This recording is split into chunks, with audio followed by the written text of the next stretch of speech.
Now. On 105.9 FM and streaming worldwide on the WMAL app. O'Connor and Company. It's 7:06, and it is time for O'Connor and Company, the best way to start your day. We're America's morning show, or as some people like to call us, better than counting penguins in Antarctica. That's basically what we've got going for us. Coming up at 7:35, Brent Bozell of Media Research Center on the story that's catching fire. They documented 41 times Google interfering with elections in the last 15 years. And then at 8:35, Larry Hogan, former governor of the state of Maryland and now candidate for the U.S. Senate. We'll have a good conversation with Mr. Hogan coming up at 8:35. I'm Larry O'Connor. She right there is Julie Gunlock. I see you. Good morning. Julie Gunlock, good morning to you, and good morning to our friend Tim Carney. Oh, there you go. Nice. The book is called Family Unfriendly, How Our Culture Made Raising Kids Much Harder Than It Needs to Be. Of course, Tim Carney is a senior fellow at American Enterprise Institute and a columnist at Washington Examiner. Morning, Tim. Good morning. Thanks for having me. I'm sorry, I misstated. I thought you had like 8 kids. You got 6. Come on. Only 6. What's going on I think there? you just keep adding one after each show I do. You just assume I had one. It's true. It's true. It's like Bethany. We just assume you've had another one. You and Bethany Mandel, and there's a whole ton of them. And honestly, I don't know about you. When I had 4 kids living in California, people would come up and say, "So are you guys Mormon or Orthodox or?" And the answer was always Catholic. All right. So that said, we Julie and I sympathize with you. We're trying to raise our kids. We've seen the challenges. What have you identified here, and in terms of the challenges in this culture now in raising children? So when you see the childhood anxiety and the parental stress, a lot of people just think it has to do with affordability or that sort of thing. And surely in our area, buying a house is unaffordable. But when you see that the baby bust, the falling in the birth rates, has been going on for 15 years, it's something deeper. And so I looked at all aspects of our culture, because a lot of people don't like to talk about culture. They think it's all economics or government policy, but it's culture. So from parenting culture that replaces, regular youth sports with intensive, expensive travel ball, to the expectation that we helicopter little Connor to make sure he doesn't skim his knee and assume there's a skilled kidnapper around every corner, and mating and dating culture. The 20-somethings aren't getting married because the apps have broken their brains and the way that humans relate, and all the way up to the values of our culture, which is, we're opposed to commitment. Real belonging and connection is seen as oppression and infringing our individual liberty in this weird sort of libertine way. And finally, just the belief that humans are good is not one that's peddled by the newspapers. And so in all those regards, from the day-to-day, travel sports all the way to the more philosophical things, these are parts of our culture that are anti-family forces. This book has so much data in it, and you're known for that. You always have so much data in your writing. And you talk about these harsh consequences of a low birth rate, not just from an economic standpoint, but from a human standpoint. The loss of human connections, the fewer opportunities for love and happiness. Do you think people understand that there are these sort of human costs to a low birth rate? No, I mean, and I get the blowback all the time that I'm some, Handmaid's Tale guy who's worried about women not having enough babies. But I say, Julie, babies are good, actually. The funny thing about the data is I was digging up studies about societies where they don't have kids, and does the sadness cause them to not have kids, or the lack of kids cause the sadness? And suddenly I'm trying to use data to prove that babies make us happy. I mean, of course we know that having hope for the future makes us happy. And by the way, the data does show that, but it shouldn't surprise anybody. Having a hope for the future makes us happy. Having kids gives us a hope for the future. The causality goes the other way. And so when I would interview people who said they definitely didn't want kids, it wasn't this happy story of, oh, my life is so great that I don't want to interrupt it, which would just sort of be a regular selfishness. It was more, the world is so dark, why would I want to introduce anybody into it? And my kid will probably ruin my life. So those sort of individual stories of sadness is one of the ways I tell the story in the book, in addition to the data. I have a gentle suggestion for everyone who criticizes anything as, oh, this is straight from The Handmaid's Tale. If they read another book other than The Handmaid's Tale, they would actually recognize that everything they think is The Handmaid's Tale is actually the opposite. But that's the only book they've ever read, so it's understandable. Tim, here's the interesting sort of paradox in your argument here, because you don't have to sell us on the idea that Americans need to have more kids and we need to be more family friendly and we do need to encourage strong families. It is literally the foundation of Western civilization, the familial unit. However, I don't blame a 19, 20, 21-year-old right now looking at what it takes to navigate the public school system and devices, TV, social media, the message that is being sent to children. Once you have those kids, Tim, we've got a cultural problem in terms of trying to warp those children and trying to get in between a parent and a child. And that's actually not just the culture, that's the government working hand in hand with the culture. So you're exactly right. And that's why when I started thinking about the birth rate and that stuff, I didn't want to write a book that just says, hey, you should have more kids and wagging the finger, but say what's causing people to be afraid of this, to put it off. And some of it is irrational, again, the belief that your child is going to get kidnapped or that sort of thing. But some of it is perfectly rational. And I think the social media, the tech, and the public schools really are these things that are threats our parents didn't have to deal with. To try to empathize with them, but also say the defense against this is going to be robust little platoons, civil society, subcultures. When my wife and I when we don't give our kids smartphones, we have already talked to these other parents at these schools where they already discourage smartphones, and we say, we know you're not the only one without a smartphone, because guess what? We talked to Mary's and Maria's and Miriam's mom, and none of them have smartphones either. And then similarly with other fights you have to fight, I've said on your show before, Larry, a wise woman was right when she said it takes a village to raise a child. Yes. Now, whatever the heck Hillary meant by that. My idea of a village is very different than hers. Yeah. Her village might be the Department of Health and Human Services, but our village is extended family, the schools you send your kids to, their classmates, your neighbors, your church community, that sort of support. So that's one of the most important ways in which our culture is family unfriendly, is that we're more disconnected. In fact, there was this liberal writer who, when he was expecting his first kid, he tweeted out sort of a two-part tweet. And part one was, research the cost of a night nurse, somebody you hire to stay up with you. And then step two is research how to get a socialist revolution. In other words, the only way he could imagine getting help for his kid was from the market or from the state. Yeah. And that dichotomy has seeped into American thinking in a way that's really family unfriendly, because we all know we rely on, mother-in-law, neighbor, church community, etc. Tim, you also talk about the importance of marriage quite a bit, and I love it when you talk about it in terms of baseball. You've said before, I've heard you say, getting married is not your induction day into the Hall of Fame. It's your draft day. It's the beginning. And that marriage, it's not just about finding a good partner. It's learning to struggle together and to go through life together.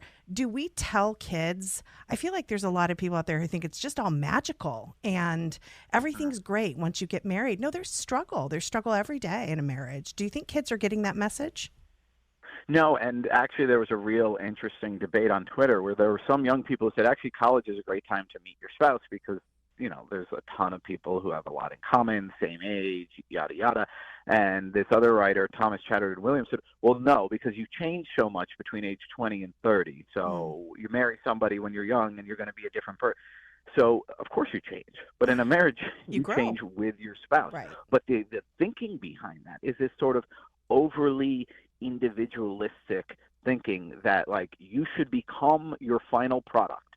And then you're like this hardened little puzzle piece, and you're going to find the other puzzle piece that happens to fit perfectly. So it combines this magical soulmate thinking with this idea that we are supposed to craft our own identities, like write our life script on a blank page and not let anybody else influence it, which is not only going to be bad for marriage, but it's going to be anti-family too, because this is one of the things that makes, kids are always going to rebel when they're teenagers. But what social media, et cetera, teaches them is actually no, you really shouldn't let your family determine who you are. If you have these likes, customs, habits, beliefs because your parents pass them down to you, then you need to throw all of that out and start from scratch. And that obviously is a family unfriendly force. I feel we've only scratched the surface on this book, which I think I'll validated that we have just scratched the surface, sadly. But we'll have to have you back to explore it even further. The book is Family Unfriendly, How Our Culture Made Raising Kids Much Harder Than It Needs to Be. Tim Carney, the author. Thank you, Tim. Thanks, Tim. Thanks, Julie. Thanks, Larry. The baseball analogy, by the way, Tim, makes perfect sense. Now I understand. You have 3 more, and you've got a starting lineup. So clearly I see what you're going for here. It's 7:16. Let's get to Jamie Whitney. WMAL. Making sense of the news. Live From the Home Paramount Pest Control Studios. Home Paramount, the leader in pest control since 1939. Need a new roof? Go to longroofing.com. Get your free estimate today. When you're in love, call Mervis Diamond Importers. The world's best diamonds are at Mervis. Later this morning on the Chris Plant Show, the Democrats and the media are rolling out their latest hoax. Let's just call it the bloodbath hoax. 9 a.m. on WMAL. I'm just teasing you, of course. But you yes, are right. But you like getting me in trouble. One of my children is very close to getting engaged, it appears. Oh, my gosh. And I've been discussing my anxiety about this because, and then I echoed exactly what Tim just said, which is, college is like, well, you're going to be a different person. Well, of course you are. Yeah. And when you have kids, you become a very different person. It's like you don't marry somebody right now knowing exactly right. You're going to change, but you do change together. And that's and yes, of course, it's not. My husband had no every idea day. I could yell so loud. For instance. But I bet it didn't happen until you had kids. No, so that's right. You are raising 3 boys. Yes. 3 teenage boys all at the same time. Yes. Which I just Yeah, I'm in awe of you being able to do that. But there's got to be those moments where you just want it to just burn the place down. No, I want to go live with the penguins. Right. I've already covered this. What is it? What gets under your skin? What's your my new thing is that it's the corners of packaging. So they'll make themselves some ramen, yeah. And they might throw the big ramen pack away, the plastic, bag, yeah. But the little corner that they've torn off, that's on the floor, it's on the counter, like the little spice packet. Yeah, a little foil. The big spice packet will go in the garbage, but the little thing that they pull off, it's always on the counter. And also, there's always like a light dusting of ramen sort of powder on my counter. And you're the only one who sees it. I'm the only one who sees it. Also, do they know that you're supposed to wipe down counters? Like, you don't have to live this way. You can actually, there's spray and there's sponges. Right. Well, at least they're cooking for themselves. I really don't That's understand. one step. Yeah, kind of. My son did actually set ramen on fire. That is possible, by the way. How do you do if that? If you forget to put the water in there, if you put the spice packet. That's kind of a critical component. And let me tell you, it was on fire, and then That's it funny. smelled like burnt ramen for days. Anyway, what's your pet peeve? Well, it's funny. It's very similar to that, and this is a phenomenon in my home, and it could be my children. It could be the sponsored kids that we have in our house all the time from the Naval Academy. I think, though, it's my wife. I think, or I think younger. I think she's patient A. Yeah, she's not quite a teenager, but this close. She'll go in. You know how in your pantry you'll have things. Let's just say a box of Pop-Tarts. Sure. We don't have Pop-Tarts, but it's a good example. And in the box of Pop-Tarts, you've got the 3 packages Microwave of Pop-Tarts. popcorn. I know you guys love popcorn. Microwave popcorn is another perfect example. In Yes. fact, which I can Yes. verify fits into this complaint. I can see you getting angry. So your box of microwave popcorn has 6 packets of microwave popcorn in the little plastic cellophane, right? And you reach into the box, you take it out, you open it up, you pop your popcorn. So I go to the pantry and I see, box of microwave popcorn. I'm going to make some popcorn. And I reach in and the box is sitting there empty Happens to me. on the shelf. What kind of monster does this? If you took the last one, throw out the box. I can't throw out. Can I tell you? And I have found empty gallons of milk in my fridge, by the way. Me too. What is that? You just used the last drop. Or the box of butter, and there's 4 sticks of butter in it. Right. It's and empty. You've used the butter, What? but you've left the empty box. What are you doing? It's madness. It is madness. So I'm being disingenuous. I know exactly. It is Meredith. So I'm sorry. I can't.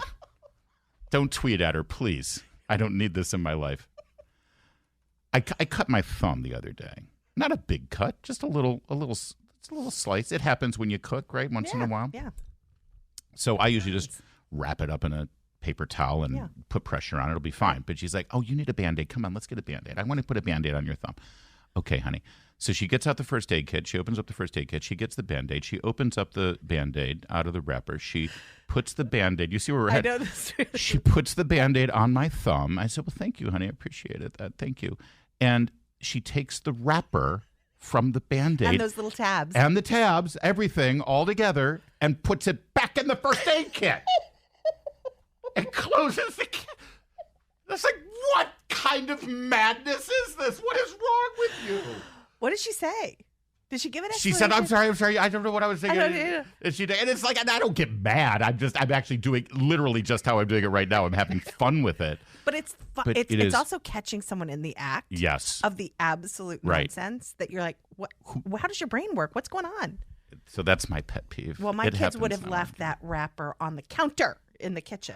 In a way, I'd rather that. That happens all the time. I'll go in, I clean it up, I throw it out. It's when you discover trash and empty things in your cabinets. Don't look in her purse. Don't look in her purse. I'm not allowed to look in the purse. It's 7:23. Please don't tweet at her, please.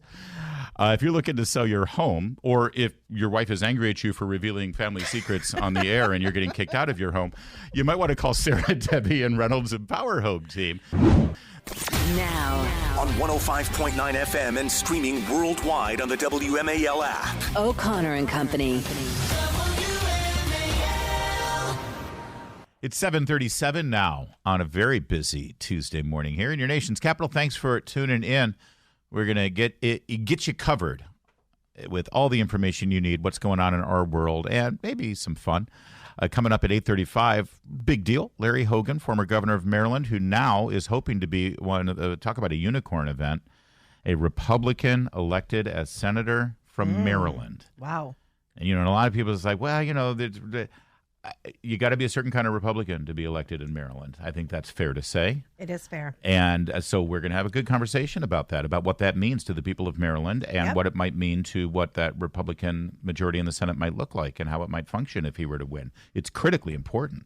We'll get to that coming up in a moment. Right now, though, that's at 8:35. We've got Brent Bozell, Media Research Center. And Brent, everyone's talking. We knew you before you were so popular because everybody is talking about this report that you guys put out yesterday showing how Google has interfered in elections. Lay this out for us because it's fantastic. Well, thank you. I mean, and it's serious, too, because I think Google, now especially with this Gemini AI program, is the most powerful force in the world today. And I mean that quite seriously, because Google has the power to decide what is and what isn't truth. And things can disappear from the lexicon if Google so chooses. In the analysis that we did of every election going back to 2008, Google has played a role. And in every single case, it chose the more radical candidate over the non-radical candidate. It chose the Democrat over the Republican every single time. But that also included 2008, where it chose Obama over Hillary Clinton and censored her. So there is a definite pattern here. They deny it. You can't deny the truth. I love the fact that their response to our study was that these things have been debunked before. Folks, Mr. and Mrs. Google out there, I challenge you to debunk a single one of the 41 examples we came up with. Just one. And I'll buy you lunch, or I'll buy stock, or I'll do something. But the fact of the matter is they can't, because the evidence is there, and they're doing it repeatedly, and they have the power. Folks, think about this. If you are a person searching a Google site, I believe the survey showed that around 5 or 6% of the American people today make up their minds on who to vote for based on a Google search. And we have seen time and again, whether it's the Republican Party, whether it is the conventions, whether it is candidates themselves, on a regular basis put on page 2. Why is that important? Because less than 1% of the public ever goes to page 2, and that, folks, is being done deliberately. they don't only have the ability to interfere with our elections. It's very clear that, and you've laid it out here, they have the ability to alter history. Someone on Twitter was talking about some of the stories that the New York Times had produced during COVID, sort of harassing parents and smearing any official who doubted sort of the conventional wisdom at the time. And now they went back and looked for those articles, and they don't exist. In fact, the only ones that exist on Google are the ones that are doubtful of some of the regime, the treatment regimes. So Google is essentially letting the New York Times off the hook, essentially by saying that, the New York Times was right all along. And we both know that that's not true. So this is very dangerous in terms of altering history, is it not? Yeah, and what else is Google doing that we don't know? All the things we learn about this Silicon Valley, whether Alexa is listening to what you're saying, whether your television is reading what you're writing and sends up pop-up ads as a result of it, all these things we learn, your phone following you, these are never announced by those companies. They're all uncovered by somebody. Dr. Robert Epstein has been showing, who proudly calls himself a supporter of Hillary Clinton, has been showing time and again how Google is moving the needle where Republicans need to win by 4 or 5 more points than they would have to run if it weren't for Google. And he is showing it with mathematical certainty. Now, once again, Google says, well, that's not true. Well, yes, it is true. They can't prove him wrong. Brent, how much of this is, it's all deliberate. Don't get me wrong. I know that it's deliberate, and it all fits into their personal, political, and cultural viewpoint. That's why these things happen. But how much of it is manually done, and how much of it is just sort of embedded in the code in the first place or tweaked by somebody? Do you know what I mean? In other words, does someone just deliberately go in there and say, okay, remove this, remove that, and prioritize this, prioritize this, prioritize that? Or is it sort of embedded in what Google created in the source at the beginning, that it just sort of happens without anyone having to do anything? Do you know what I mean? Sure. Well, here's a quote from the Google executive who was tasked with heading up Google search algorithms. Her name is Jen Janani. She actively worked against Trump's reelection. This is a quote. All these smaller companies who don't have the same resources that we do will be charged with preventing the next Trump situation. So look, we sat in a meeting, and some of us sat in a meeting at the Heritage Foundation with 2 vice presidents from Google, one of whom looked us right in the eye and said, it's impossible to change the algorithms on Google. I mean, that's kind of like saying it's impossible to get out of your car door. Brent Bozell's our guest, Media Research Center, and you guys have been so good. I keep saying it over and over again. Your ability to incorporate big tech and the bias that infiltrates all across everything that we use now, including social media, has been so valuable, and I appreciate everything that you've done, Brent. If I could just shift gears a tiny bit, because this also involves what you've been pushing back on. Yesterday was the Supreme Court arguments citing the Biden administration's use of the power of the federal government to coerce social media companies to censor speech. While that argument was going on, Karine Jean-Pierre was asked this. Listen. Does the administration still have close contact with social media companies, and in specific, are there still communications about removing misinformation? Look, I'm going to be. I know there's currently SCOTUS. Well, I don't even know if it's happening right now, but there's this particular Missouri case. I'm going to be super mindful, super careful, and not to answer a question that is, adjacent to what's happening. In her typical ham-handed and, frankly,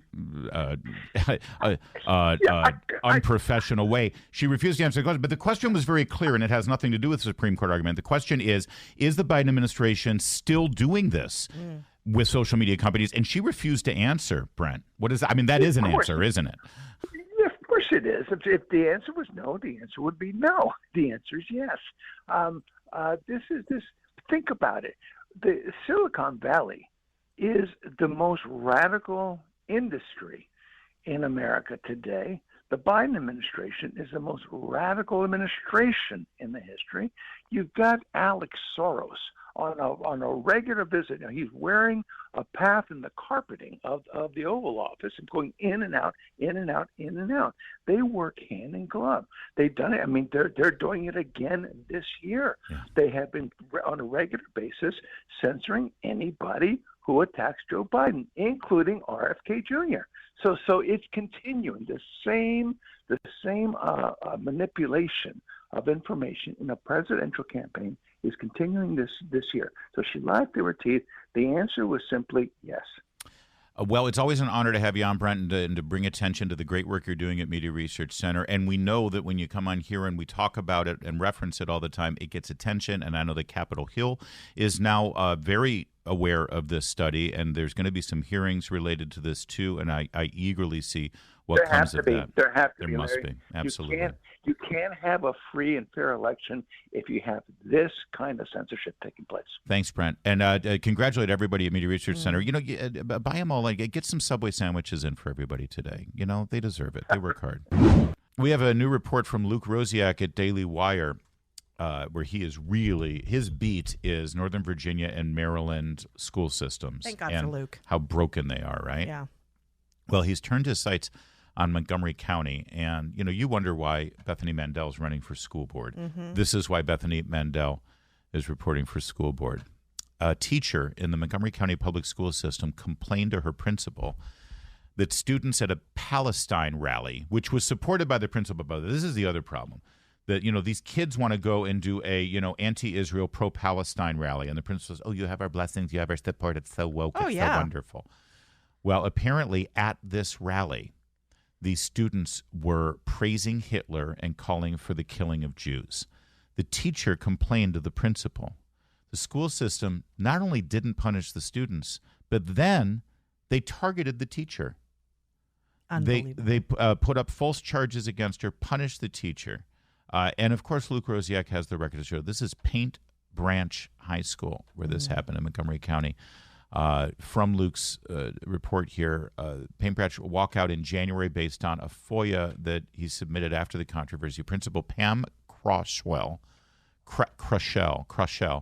accused a Jewish teacher of being the source for the story, even though the principal knew the actual source was her own emails given to him by Montgomery County Public Schools. So, now the teacher's being punished falsely for saying, you told Luke Roziak about this. Instead of actually addressing her behavior and the behavior of the students, the problem is the teacher for telling the truth. And the teacher didn't even do it. It was a FOIA request that revealed the truth. Yeah. This is typical. Shoot the messenger, right? Yeah. Maryland school system knowingly used false information to discipline a Jewish teacher in response to her reporting to her principal that a pro-Palestinian walkout, which the principal called fantastic. Students praised Adolf Hitler and called for the death of Jews. Yeah. I look forward to this teacher becoming a massive, changing her career and becoming an advocate for school choice. Because this is another reason we need school choice. You shouldn't, Jewish students should not have to go to school with these kids who are praising Hitler and calling for the death of Jews. And with a boss who takes the kids' side, the anti-Semitic kids' sides. I thought hate had no home here. I thought Montgomery County. That was the phrase that everyone agreed. Brooke Michelle is the name of the teacher, and the principal summoned Michelle and drafted a, quote, summary of concern memo for her file. This is going in your permanent file, expressing concern about the article posted in the Daily Wire in which Ms. Michelle was said to be the source. That's not true. She was never cited as the source. It was a FOIA request that was the source of it all. They don't like. This is why why Loudon is turning off the cameras.